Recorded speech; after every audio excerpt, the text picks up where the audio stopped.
¿Lo están viendo ahí? Sí, doctor. No.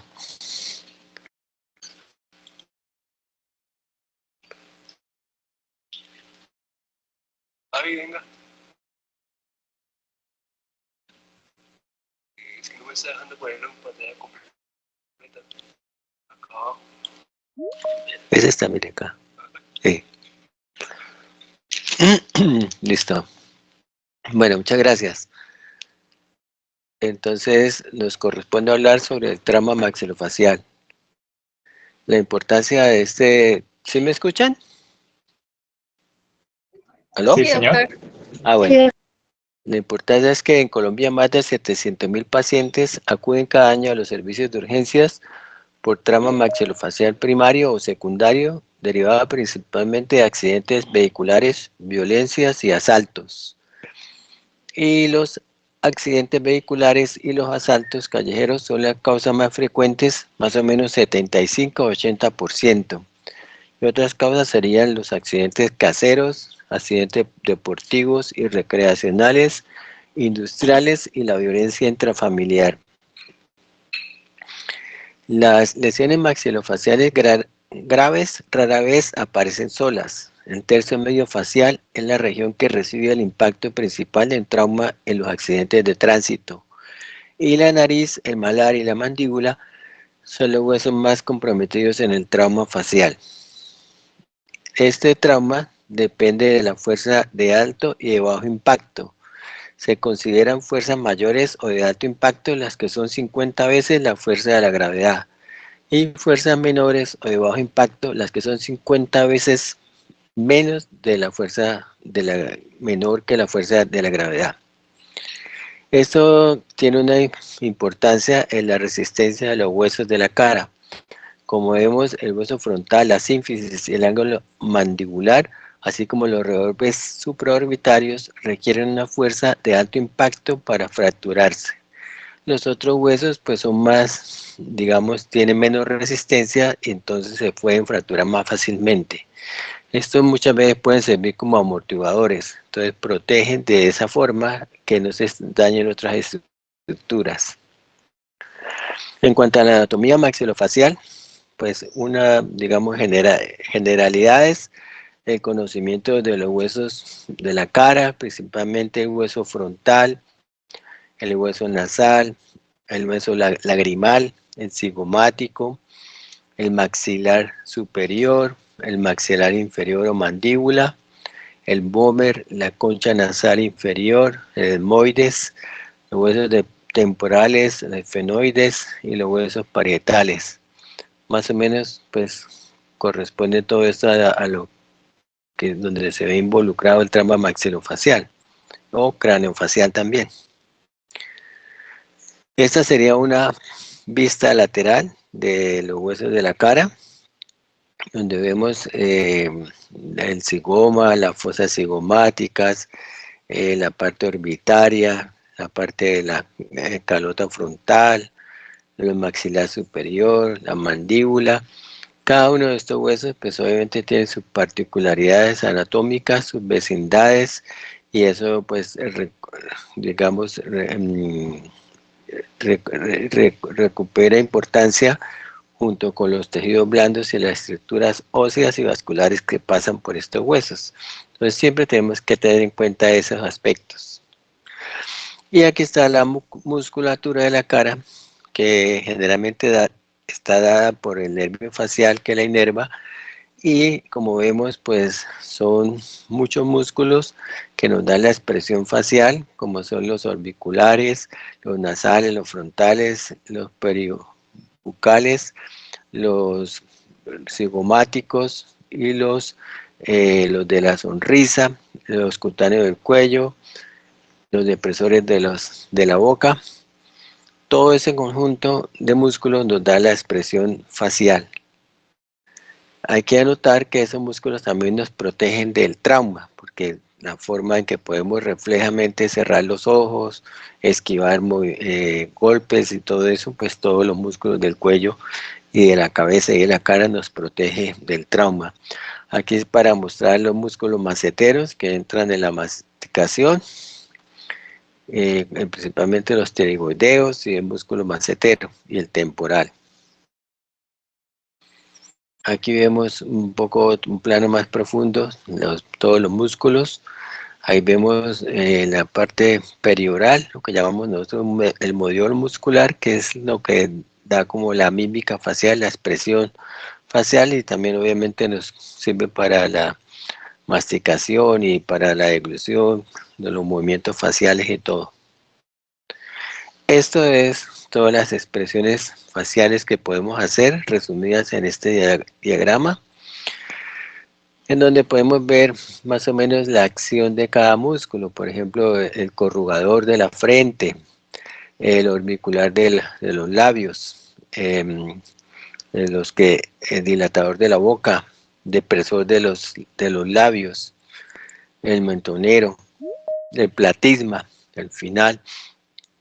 Igualmente, por ejemplo, cuando el cigomático mayor, que eleva la comisura labial superior hasta el mismo lado, vemos que cuando hay una falla del otro lado, pues obviamente se ve afectado. Entonces, una desviación de la comisura para el lado que no está afectado.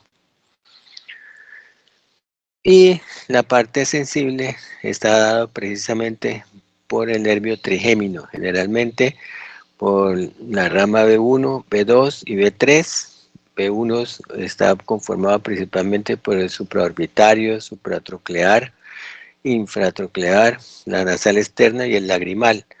Y el B2 por el cigomático temporal, el cigomático facial e infraorbitario. Y el B3 aurículo temporal, bucal mental y auricular mayor. Entonces ahí vemos la sensibilidad del trigémino, que también le da la sensibilidad a los 2/3 anteriores de la lengua. Aquí vemos el nervio trigémino, su distribución, cuando sale del ganglio trigémino, y vemos toda la inervación en la parte frontal, la parte nasal, la parte del lagrimal, la parte de las mucosas nasales, de la parte dental y la parte maxilar inferior, que incluso tiene una parte intraósea, que es el dentario inferior o el nervio mentonero que se ve ahí. Y aquí está el famoso nervio facial, las relaciones del nervio facial que mueve toda la mímica facial de la región frontal, cigomática, bucal, mandibular y cervical, donde vemos que en una parte está protegido por la parótida, por el lóbulo superficial de la parótida, y él se va haciendo más externo hasta que inerva los músculos faciales. Son los que dan la expresión facial y la importancia que tiene la rama bucal, que va prácticamente muy paralela al conducto parotidio. Esta rama normalmente es más o menos del trago a la parte media del labio superior, una línea que une estos dos puntos. Va el recorrido de la rama bucal, del nervio facial y también del conducto parotidio. Es una referencia que usamos para cuando estamos buscando lesiones. Generalmente, para mirar si el conducto parotidio está lesionado, es simplemente abrir la boca del paciente y vemos que a la altura del segundo molar, si tiene un puntico de sangre, seguramente hay lesión del conducto parotidio o de la parótida. Si no, pues seguramente no tenemos lesión. Muchas veces puede acompañarse de esta lesión de edema parotidio por congestión de que nos sale la saliva. Igualmente también podemos estar acompañados de parálisis de la rama bucal del nervio facial. Entonces siempre es una forma de valorar si hay esta afectación. Y normalmente para nosotros, para el médico general, una línea que pase por la cola de la ceja en sentido vertical hacia medial, o sea, hacia la nariz, no requiere ser reparada, digamos, microquirúrgicamente el nervio, porque seguramente se va a recuperar solo. Mientras que que si es de la cola de la ceja hacia la oreja, o sea, hacia posterior, generalmente lo ideal es reparar ese tronco nervioso para que en un futuro pues, se pueda recuperar adecuadamente la mímica facial. Aquí vemos otra toma donde vemos las ramas del nervio facial y ahí les puedo mostrar pues lo que representa reparar cada una de estas ramitas. Si hay una herida y uno tiene que explorarlas, pues obviamente puede fácilmente repararlas porque no son ramas tampoco tan pequeñitas, o sea, se alcanzan a ver con una buena lupa de magnificación o un microscopio. Y la parte arterial y venosa de la cara, pues es muy importante. La importancia radica en que la cara, como vemos, es muy bien vascularizada, tanto la parte arterial como la parte venosa. ¿Qué importancia tiene esto? Que esto nos permite que muchas veces, como está tan bien vascularizada, el riesgo de infección es muy poco en la cara. Por eso muchas veces podemos tener heridas muy sucias, mayores de 24 horas, pero de que hagamos un buen debridamiento y una buena limpieza, las podemos cerrar. Y si estamos seguros de que todo lo dejamos limpio, seguramente no se nos va a infectar. Si no es posible, pues diferimos el cierre de la herida y tampoco es que sea una urgencia que lo tengamos que cerrar el mismo día que nos llegó el paciente. Pero siempre sí debemos cubrir las estructuras nobles, por ejemplo el ojo, si nos quedó expuesto, algún nervio, todo eso, pues uno trata de cubrirlo y deja el resto de la herida abierta. Pero generalmente nosotros podemos cerrar las heridas lavándolas bien. La importancia también en qué va, en que igualmente si tenemos una infección en la cara, quiere decir que la cosa no es tan tenue. Entonces, la recomendación es hospitalizar, poner antibióticos de alto espectro o mínimo penicilina, ampicilina, sulbactam, porque esos pacientes generalmente pueden complicarse porque el retorno venoso generalmente puede comprometer la base del cráneo, los vasos epiploicos y, digamos, transmitir la infección de los tejidos blandos de la cara al cerebro. Entonces puede presentarse cefalitis o meningitis o un absceso cerebral o el paciente entrar en un periodo tóxico. Por eso les recomiendo que cuando llegue un paciente con una infección del campo o que haya estado en gimnasio, si ustedes están en un pueblo, lo mejor es hospitalizarlo muy de cerca con exámenes y todos unos buenos antibióticos de entrada y obviamente solamente darle salida cuando ya el paciente esté en buenas condiciones. Si hay colección de pus en alguna parte que se determinó por ecografía o algo, la recomendación es hacer el drenaje. La vascularización como tal, pues sí está principalmente dada por la carótida externa con la rama facial, sus ramas colaterales, y la carótida interna pues participa de alguna forma más que todo con la supraorbitaria y supratroclear. Y el retorno venoso pues es digamos como muy similar a la arterial, pero al contrario, a través de la vena yugular interna y de la vena yugular externa también. Entonces, es muy importante tener en cuenta esto porque en los traumas, pues, si no lavamos bien las heridas, si no limpiamos bien, se nos puede complicar en el sentido que una infección en un área de cara, pues, es complicada y tenemos que darle manejo intrahospitalario. Bueno, ya entrando como en materia del manejo inicial,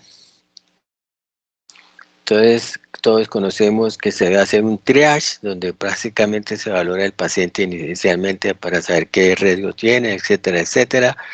Eso sería la evaluación primaria. Esto incluye la resucitación y restauración de funciones vitales, monitorizar el paciente, y ya cuando eso esté estable, se hace una evaluación secundaria donde ya uno, digamos, pregunta exactamente el mecanismo del trauma para más o menos formarse una idea de la severidad de lo que tiene. los antecedentes del paciente, del trauma, una evaluación ya del paciente y en sí del trauma maxilofacial. Pues todos conocemos lo que es el paciente politraumatizado, pues tenemos que hacer la evaluación de Glasgow, el, el ABCD, que es, pues es reglamentario, mantenimiento de la vía aérea y control de la columna cervical. B, el manejo de la respiración y ventilación. C, el manejo de la circulación sanguínea con control de hemorragias. D, de establecer si tiene un déficit neurológico. Y E, una exposición y control ambiental. Esto implica de vestir completamente al paciente, obviamente previniendo la hipotermia, pero esto nos, digamos, nos facilita para poder identificar que el paciente no tenga otras lesiones que estén produciendo parte del politraumatismo del paciente. Se ha visto muchas veces que pacientes tienen un tiro, por ejemplo, en la columna y el paciente está parapléjico, pero resulta que solamente a 2 o 3 días después o al otro día es que el cirujano o el médico se da cuenta de esta cuestión. Entonces, pues no es como lo ideal. La evaluación primaria se ve prevenir la obstrucción de la vía aérea, prevenir la hemorragia y la aspiración. ¿Qué puede producir una obstrucción de la vía aérea? Las fracturas nasales, las lesiones del piso de la boca, traumas faríngeos, traumas del cuello, fracturas dentales, fracturas mandibulares, trauma laríngeo o traqueal o heridas de lengua o el piso de la boca. ¿Cuál sería el tratamiento? Pues primero, pues mejorar la posición del paciente a ver si con ello es suficiente. El paciente se pone sentado o inclinado hacia adelante y si vemos que definitivamente, digamos, no tiene una buena ventilación, nos tocaría hacer una intubación del paciente, una traqueostomía o una cricotiroidotomía cuando sea necesario. Vigilar el sangrado del paciente. ¿Qué produce ese sangrado? Normalmente las laceraciones faciales, la hemorragia de la arteria maxilar, la hemorragia de otras arterias adyacentes a los senos paranasales y el tratamiento sería un taponamiento nasal anterior y posterior si el sangrado no se dé, una fijación intermaxilar, un vendaje compresivo, hacer angiografía y embolización. Tener en cuenta que normalmente cuando sospechamos que hay fractura orbitaria o de base de cráneo, pues no se recomienda mucho el taponamiento nasal, o especialmente con sonda, porque podemos pasar infección de la parte nasal hacia la base del cráneo. En cuanto a las aspiraciones, pues tener en cuenta que el paciente no aspire secreciones, ya sea orales, gástricas, sangre o cuerpos extraños. En conclusión, tener presente que la obstrucción de la vía aérea y hemorragia se deben tratar primero. Las fracturas nasales, no colocar zona nasogástrica. Fracturas del tercio medio, nasales, órbita y arco cigomático, hay que reevaluar frecuentemente porque puede comprometer con un trauma craneoencefálico. Y todo trauma maxilofacial se debe considerar con lesión inestable de columna cervical. Siempre descartar, como les decía, la lesión encefálica y tener en cuenta que el edema facial no permite una adecuada evaluación ocular, pero eso no quiere decir que no la debamos hacer o al menos consignar en la historia que no es posible porque el edema no lo impide, pero sí podemos tratar de mirar si las pupilas son reactivas, si psicóricas, si son reactivas a la luz, etcétera, etcétera. Si el paciente nos colabora y puede contar dedos o ver la luz, para que nos quede consignado que el paciente se exploró desde el punto de vista ocular. Porque también puede pasar que el paciente después, pues, digamos que no esté viendo por un ojo y refiere a que él llegó viendo, entonces, pues quedamos mal también y eso sería un problema para todos. En la evaluación secundaria, Se debe hacer un examen físico detallado, ya del paciente en general, y empezar obviamente por el examen facial, donde lo podemos, digamos, dividir en tercio superior, que sería craneofacial, tercio medio, que sería naso orbitomaxilar, y tercio inferior, que sería la región mandibular. En el tercio superior, o sea, craneofacial, podemos ver a la inspección si hay asimetrías, si hay fracturas del seno frontal, deformidades de las cejas, descartar siempre fracturas en zonas de escoriaciones, laceraciones y hematomas. Y en la fractura del FOR 3, ver que normalmente podemos ver una cara alargada, por lo que se produce una disyunción craneofacial. También tenemos que mirar las heridas en tejidos blandos, como esta paciente, este caso clínico que les estoy mostrando. Está primero el caso del paciente, fue suturado como de urgencia, de donde se remitió, después se sometió a un lavado. Vemos que hay exposición ósea, en colgajos, digamos, muy mal estado. Se trató de dar prioridad a lo que es la cobertura del hueso. Lo demás, pues posteriormente se realizará un injerto de piel, en este caso, para dar cobertura, digamos, a todas las áreas cruentas que estamos viendo. En el tercio superior, también a la palpación, podemos ver si hay superficies óseas o rebordes óseos comprometidos, para ver si hay algún escalón óseo, y podemos ver si hay signo de la pinza positivo. Ya les explico qué consiste eso. En el tercio medio, a la inspección, podemos ver si hay asimetrías, cabalgamiento, irrupción, sangre en fosas nasales o vibrisas, si hay rinorraquia, si hay alteración de ángulo externo orbitario, una fractura cigomática, alteración del ángulo interno orbitario, fractura del esmoides, si hay atrapamiento del recto inferior en fractura del piso orbitario, si hay anormalidades de campos visuales, diplopías, alteraciones del reflejo pupilar, puede ser compromiso del ápice orbitario, y también debemos evaluar el nervio facial y la laceración del conducto auditivo o el pabellón auricular. Este, por ejemplo, es una fractura nasal. Vemos el TAC del paciente y vemos la clínica del paciente con lateralización de la fractura. Siempre en todo tramo nasal nos obliga a hacer una rinoscopia para mirar que no haya hematoma del tabique. Ese es un paciente que vemos que hay un atrapamiento de los músculos de recto inferior y oblicuo inferior del lado izquierdo del paciente. No puede hacer ducción del ojo hacia arriba. También podría ser una parálisis del tercer par por una fractura a nivel del ápice orbitario.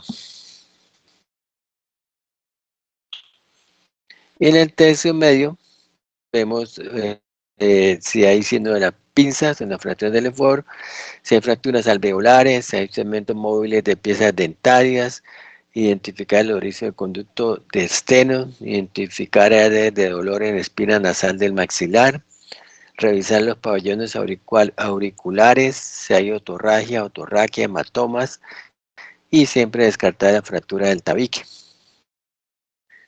Si hay fracturas alveolares, dentro-alveolares, también pues valorar qué tan comprometidos obviamente están los dientes en este tipo de fracturas. Aquí estamos palpando los rebordes orbitarios para mirar si hay simetría de escalones, lesiones de conducto lagrimal en heridas en la parte del canto medial de la órbita, un hematoma auricular traumático. Normalmente nos obliga a hacer un drenaje con una bránula, la dejamos ahí 24 horas y la retiramos. Y en el tercio inferior mandibular, a la inspección podemos ver cómo está la apertura bucal, cómo está la exclusión mandibular, si hay alteración de la oclusión, si faltan piezas dentarias, si hay halitosis, si hay cara de luna con hematoma del piso de la boca y cuello, o una fractura segmentaria de la mandíbula. Generalmente produce una cara en luna llena, que llaman. Esta es la palpación malar y un hematoma bucal de esta paciente. Es el famoso maniobra o signo de la pinza, donde se toma el maxilar superior y se moviliza, se trata de movilizar hacia arriba, hacia abajo y lateralmente. Entonces ahí se da uno cuenta que si la fractura es del tercio, solamente de maxilar superior, o incluye maxilar superior y parte de la nariz, o completamente suelto el paciente con una disyunción craneofacial. En la asimetría malar, que podemos ver en una fractura de malar, si nos alcanzamos a ver, el lado derecho del paciente ha perdido la proyección malar porque hay una fractura y hay un hundimiento del malar. También puede estar comprometido el arco cigomático. Esta es una fractura de mandíbula con un hematoma, con una cara de luna llena. Generalmente el diagnóstico pues nos hace pensar inmediatamente que tiene una fractura mandibular. Y lo que sí es casi patognomónico es que cuando nos acercamos a 1 metro, el paciente tiene una halitosis terrible y pues prácticamente nunca se le olvida a uno una vez que ya lo huele y ya se da uno cuenta que es una fractura mandibular. Un dolor muy parecido también en pacientes con cáncer en cavidad oral. Las fracturas nasales generalmente pueden ser, digamos, abiertas o mal llamadas cerradas, diría yo. Pero como en este caso, si no hay discusión, una fractura conminuta, abierta, con pérdida de huesos, pérdida de tejidos blandos. Y ahí está pues la reconstrucción ya de reposición de los tejidos y todo. En cuanto a las fracturas nasales, hay que tener en cuenta que la pirámide nasal es la estructura más prominente de la cara. Las fracturas nasales son las fracturas faciales más frecuentes, llegando a representar el 50% del total en algunas series.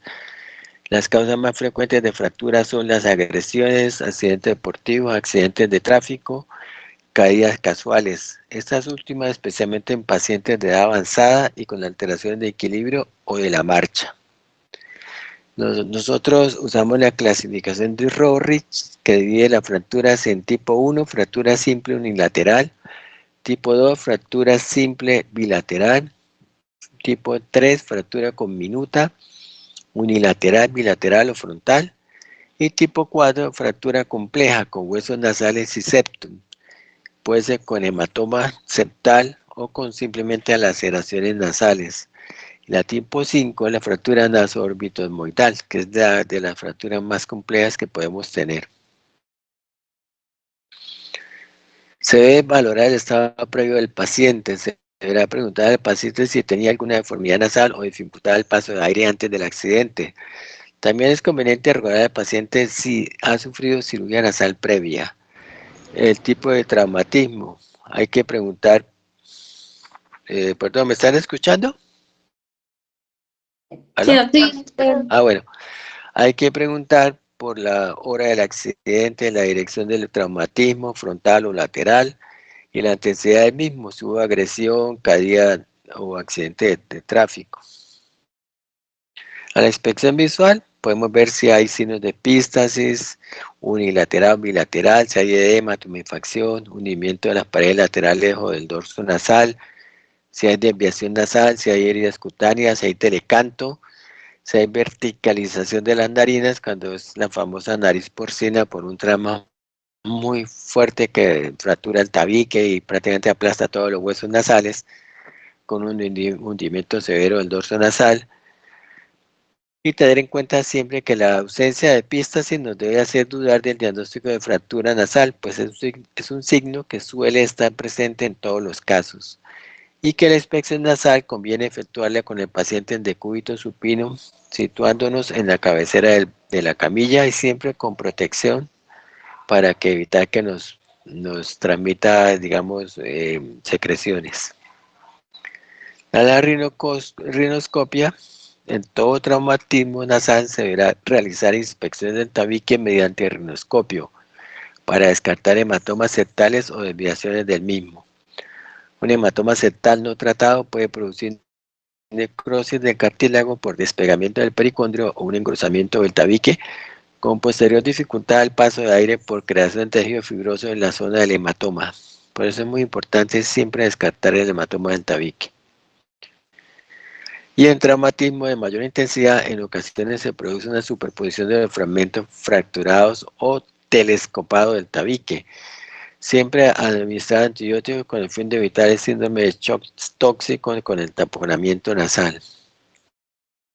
¿Cuándo operar una fractura nasal? Cuanto antes se intente su reducción, más posibilidades hay de éxito.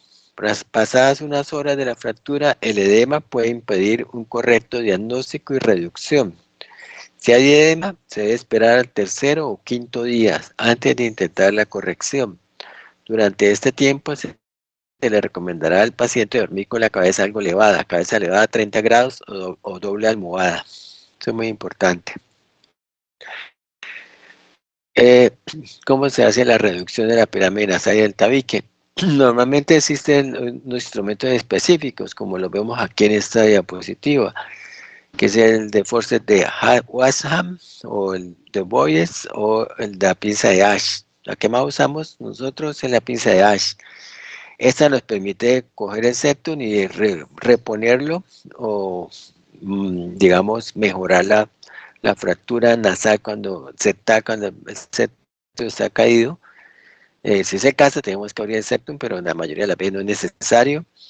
Y nos permite también, la pinza, el forceps de Washam, nos permite realizar el levantamiento de los huesos propios de la pirámide nasal.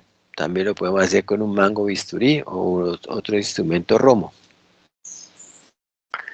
Cuando hay hematoma, pues se debe hacer drenaje del hematoma, como lo vemos en esta diapositiva, y aspirar el hematoma. Y lo importante es que si es bilateral, se hace a un lado del septum y se hace también al otro lado del septum, pero la idea es que las dos heridas de drenaje del hematoma no coincidan, para que no se haga una perforación septal.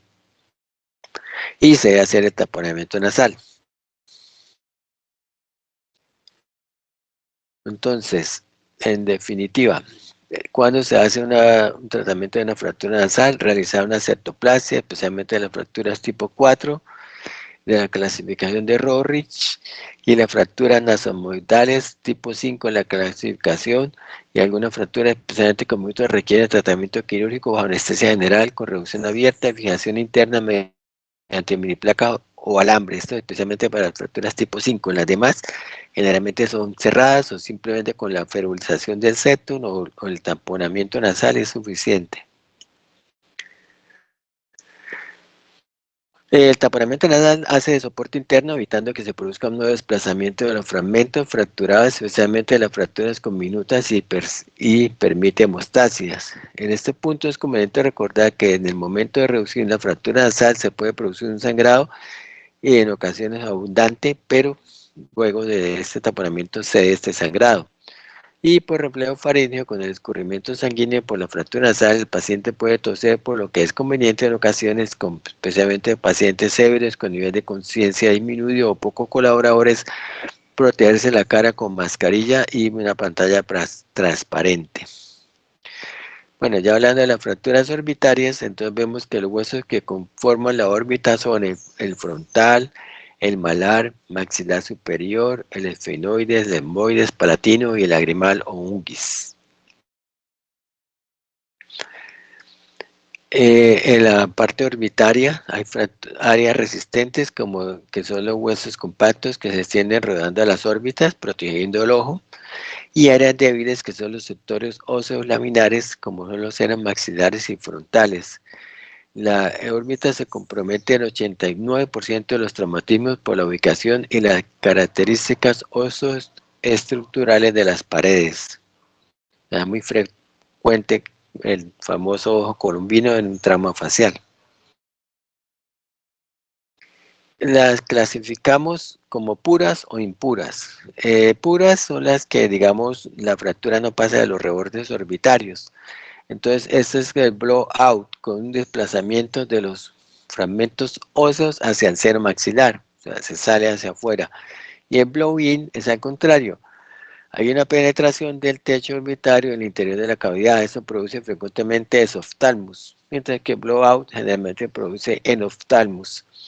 Y las impuras son cualquier tipo de fractura orbitocigomática, no orbitomoidales, seno frontal, de Lefort 2, Lefort 3. Eso es una clasificación de Converse y Smith, que es como el padre de la cirugía craneofacial en el mundo.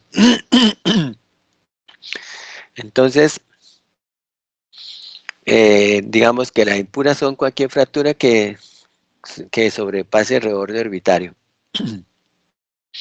Aquí vemos las fracturas blowout, que puede estar comprometida la visión ocular, la dinámica palpebral, posición estática dinámica de los párpados, la estática ocular, posición del globo ocular en la órbita, la oculomotricidad, movimiento de los músculos que mueven el globo ocular y la función del aparato lagrimal.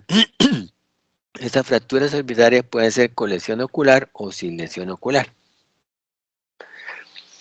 La característica clínica, podemos ver el síndrome de la hendidura esfenoidal o síndrome del vértice, que son ptosis palpebral por alteración del tercer par, motor ocular común, puede haber oftalmos con cierre incompleto de los párpados, por parálisis que afecta el párpado inferior, el orbicular de los párpados. El paciente, para proteger el globo ocular, esconde la pupila y al llevar el ojo hacia arriba queda blanco. Puede haber oftalmoplejía, parálisis del globo ocular, o iridoplejía, parálisis del iris. Puede haber estrabismo, epífora, diplopía, distopia cantada, compromiso del canto interno por desinserción o fractura de la pared medial. Puede haber equimosis, hematoma subconjuntival y quemosis.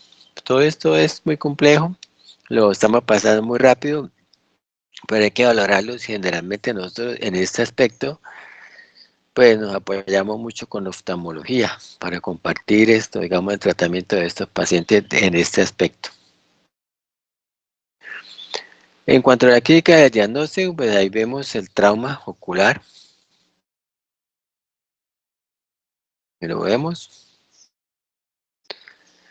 Y puede haber la fractura malar, que es fractura del hueso malar, que de por sí también tiene afectación de, obviamente, de la parte orbitomalar.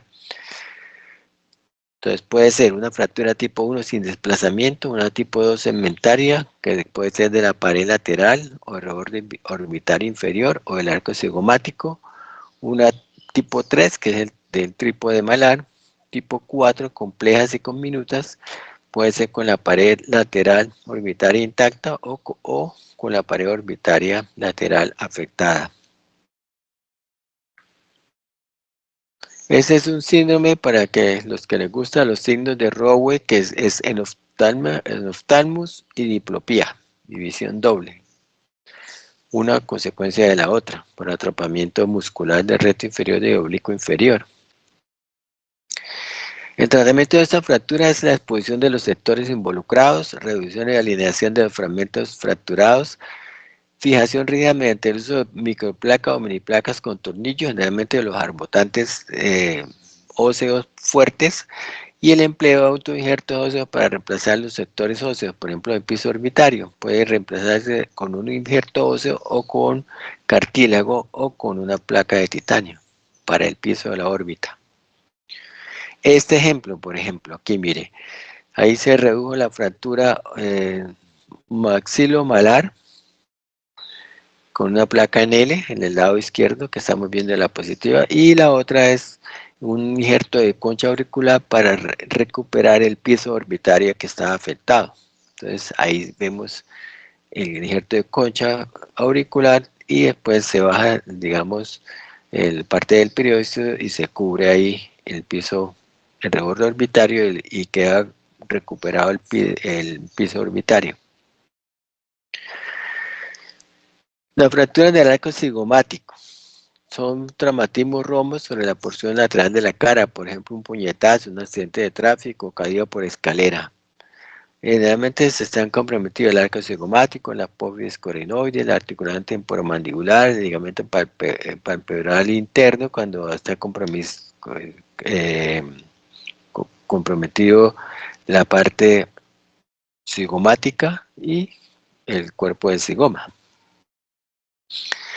¿Qué podemos ver en esta fractura del arco cigomático? Hundimiento de la mejilla, puede haber trismos como disminución de la movilidad mandibular, un espasmo del músculo macetero o temporal, o también puede haber un bloqueo de esta articulación temporomandibular porque el arco cigomático al fracturarse bloquea la apófisis coronoides, entonces el paciente no puede ni abrir ni cerrar la boca y instintivamente pues se hace un espasmo muscular.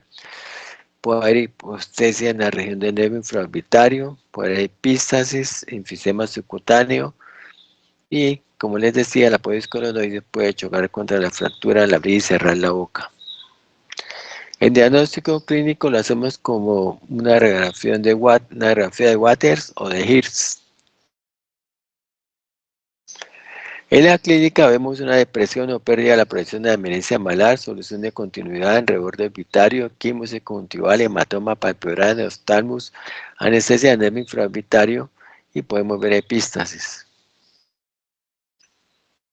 Aquí vemos una secuela de ya un trauma antiguo donde prácticamente, digamos, no se recuperó bien el paciente porque se permitió que quedara con el anoftalmus, perdió la forma del ojo almendrado, perdió la proyección malar, la proyección maxilar. Definitivamente, pues no sabemos también qué intensidad de trauma tenía, ¿no? Muchas veces es el resultado de un trauma muy complejo y obviamente pues aquí lo estamos viendo en las secuelas. Eso es un signo para mirar la fractura cigomática, donde la regla se desvía hacia afuera en el sitio de la fractura porque está, digamos, el malar deprimido y todo lo que es digamos, la parte cigomática. En cuanto a las fracturas mandibulares, vemos este caso, pueden ser muy complejas, como este caso, una fractura multisegmentaria, incluso tiene fragmentos dentoalveolares comprometidos.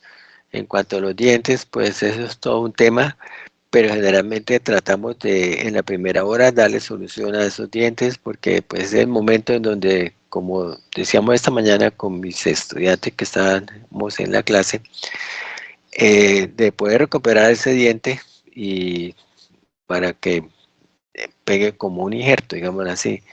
Para eso se debe limpiar bien la cavidad donde estaba el diente con solución salina, si es el caso colocar el diente mientras tanto en solución salina o en leche, o también otro medio puede ser la saliva del paciente, pero el hecho es que entre más pronto se recupere, se coloque el diente, pues más fácil es. Si está medio suelto pero está colocado, se debe dejar ahí quietico para que de pronto en la maniobra que nosotros hagamos no lesionemos el conducto periodontal y podemos agravar la situación.